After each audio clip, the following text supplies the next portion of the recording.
Vamos lá. Qual é a origem da minha vida? Qual é o meu objetivo? Por que eu nasci? Essa pergunta é uma pergunta clássica que eu acredito que se nós não fizermos, um dia iremos fazer. E se você ainda não fez essa pergunta, pode ter certeza que talvez um dia você chegue nesse mesmo entendimento e precise fazer essa pergunta.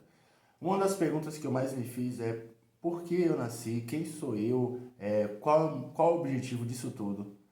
Por quê? Quando nós não sabemos quem somos, de onde viemos, qual o nosso objetivo, fica mais difícil a vida, porque ou nós escolhemos escrever a história ou viver a história que foi escrita.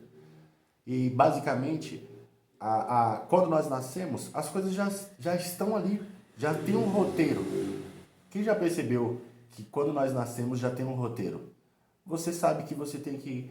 Você nasce, aí você sabe que você vai crescer, você sabe que você vai ter a cultura dos pais, você sabe que da cultura dos seus pais você vai ter a obrigação de trabalhar, você vai ter a obrigação de estudar, a obrigação de gerar uma renda financeira para se manter, casar e assim por diante. Sendo assim, já existe um roteiro para nós. E aí que vem a pergunta, por que disso? Por quê? Qual é o objetivo? O objetivo é só existir dentro de um roteiro que já foi escrito por outras pessoas? Não. Não, a vida é muito mais que isso. E só é possível saber quem somos quando entendemos a nossa origem. Por que nascemos, por que existimos. E eu entendi isso, eu consegui chegar nessa conclusão. Não sei se você já chegou, mas eu entendi que o universo ele é muito grande e ele ainda está em expansão. E um universo grande e em expansão, com tantas características, com tantos detalhes, com tanta coisa extraordinária que existe dentro dele, não é provável, ou até mesmo eu poderia dizer que é impossível ou improvável ser mero acaso. Eu poderia dizer que o acaso é um funcionário do Criador. Ou seja, o Criador eu conheço como Deus, ele criou o acaso, ou até mesmo o acaso, o Deus criou todas as coisas. O acaso é um instrumento, que é um nome que as pessoas chamam para substituir o Criador. Mas na verdade Deus criou todas as coisas. E por meio da sua palavra, tudo veio a existir. E foi um emaranhado de eventos, um após o outro, foi constituindo todas as coisas, certo? Eu entendi isso. No começo eu tive muita dificuldade de entender isso. Depois Deus colocou dois representantes da humanidade, conhecidos como Adão e Eva, e colocou eles num ambiente onde eles teriam tudo necessário para a vida, conhecido como Jardim do Éden. Nesse ambiente, esses dois humanos que representavam a humanidade, eles tinham tudo disponível. Porém que existia um princípio. E o princípio era, de tudo vocês podem comer, exceto da árvore do conhecimento do bem e do mal. Porque no dia que comerem dela, certamente vocês morrerão. Ou seja, é uma sentença para a humanidade. A morte estava ali exposta e era uma sentença para a humanidade, ok? Sendo assim, então, os homens foram persuadidos, a mulher, né, os homens, os seres humanos foram persuadidos a provar daquela árvore com a desculpa de que traria um certo conhecimento que igualaria eles ao Criador. E aí que está o erro. Porque quando nós nos colocamos acima do Criador, queremos ser mais do que quem nos criou, caímos. E foi justamente o que aconteceu. O homem foi destituído da glória de Deus. Porque até então eles eram feitos pelo próprio Deus e eles eram a imagem e semelhança do próprio Deus em sua totalidade. Ou seja, eles tinham a glória. Eles tinham a presença, eles eram revestidos de glória. Tantos que eles estavam nus e não se envergonhavam. Eles eram puros, eles tinham luz, eles tinham graça. Até aí tudo bem. Quando houve a queda do ser humano por conta da desobediência, toda essa sentença que havia sobre o homem passou para toda a humanidade. Então, todos, a partir daquele momento, se tornaram pecadores, porque desobedeceram, herdaram a desobediência dos primeiros homens, Adão e Eva, dos representantes. E essa dívida que existia, dessa culpa, era necessário ser paga, senão estaríamos condenados eternamente, sem possibilidade de perdão, uma perdição eterna. Então Deus, lá no próprio jardim do Éden, sentenciou cada um, a serpente se rastejaria e seria esmagada por alguém que nasceria da mulher, pela semente da mulher. Afinal de contas, Jesus Cristo venceu a serpente na cruz do Calvário. O homem, a mulher, conceberia, teria filhos agora com dores, e o homem viveria a partir do fruto do seu trabalho, e a terra lhe produziria calos, espinhos. E assim sucedeu. Essa sentença de morte percutiu por todo o período do Velho Testamento, ou do Antigo Testamento.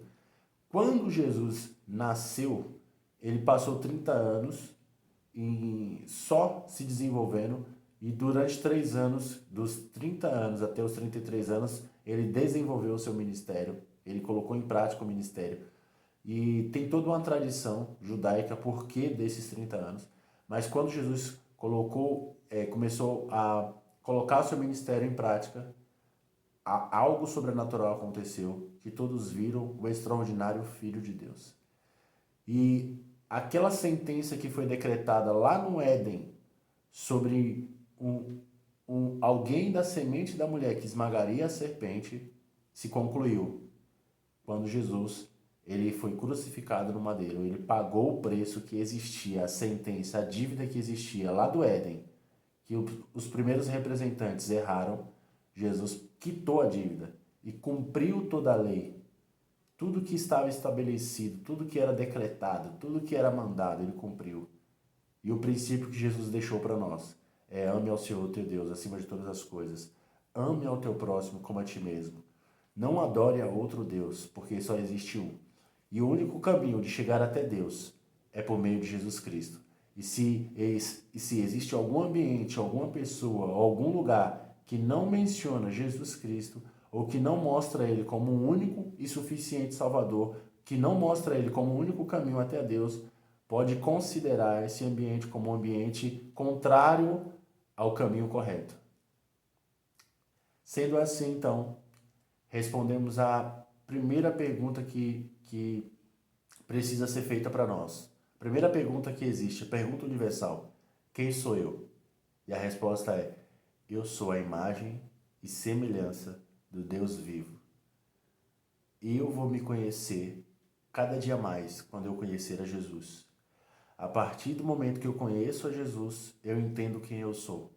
E cada vez que eu olho para Cristo, para Jesus, eu entendo que eu sou falho, que eu sou pecador, que eu sou pequeno, que eu sou imperfeito, que eu sou sujeito a um turbilhão de situações.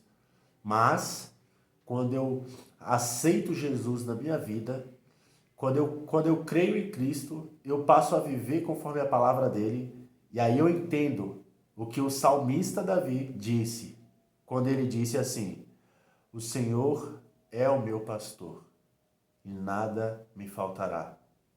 Ou melhor, o Senhor é o meu pastor, ainda que tudo me falte, porque ele me faz repousar em águas tranquilas. Ele refrigera a minha alma. Ele me guia pela vereda da justiça por amor do seu nome.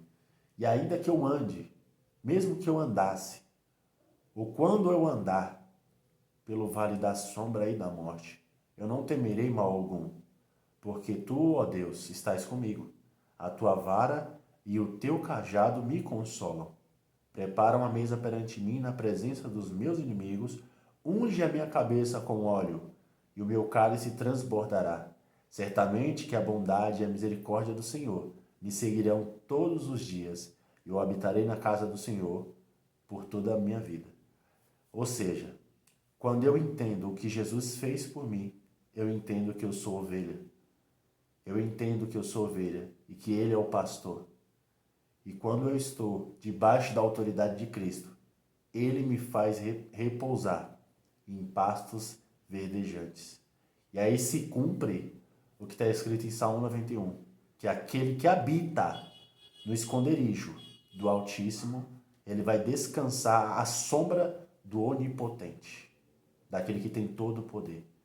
E é esse descanso, é essa paz que excede todo o entendimento, que faz com que nós evoluímos para o próximo nível e assim nos autoconhecendo e descobrindo que nós fomos criados para governar, para ter controle, governo, domínio, para ser o próprio jardim do Éden aqui na terra, para ser o reino aqui na terra, para trazer a cultura do céu.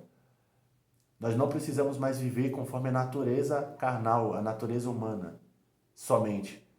Nós podemos viver agora com a natureza divina, a natureza do próprio Deus, e voltar a resplandecer a mesma glória que existia no passado.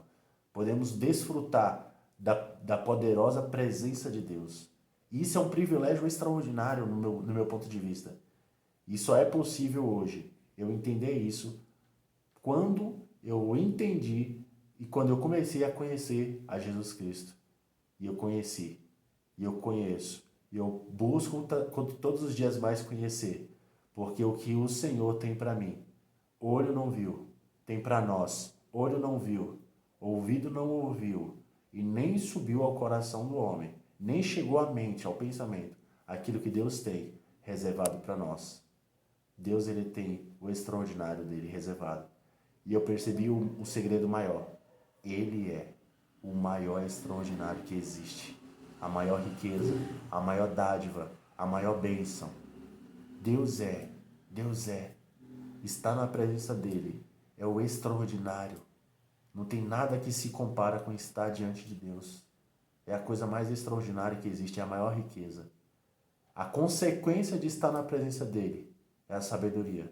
A consequência da sabedoria é a riqueza. A consequência da riqueza é uma vida com mais acessibilidade e facilidades. A consequência de uma vida mais acessível é trazer uma certa tranquilidade para a nossa família e trazer um certo sossego e termos assim uma vida calma e tranquila, certo? Então que o Senhor te abençoe e te guarda, faça resplandecer o rosto dele sobre ti, tenha misericórdia de nós e nos dê a paz. Deus abençoe.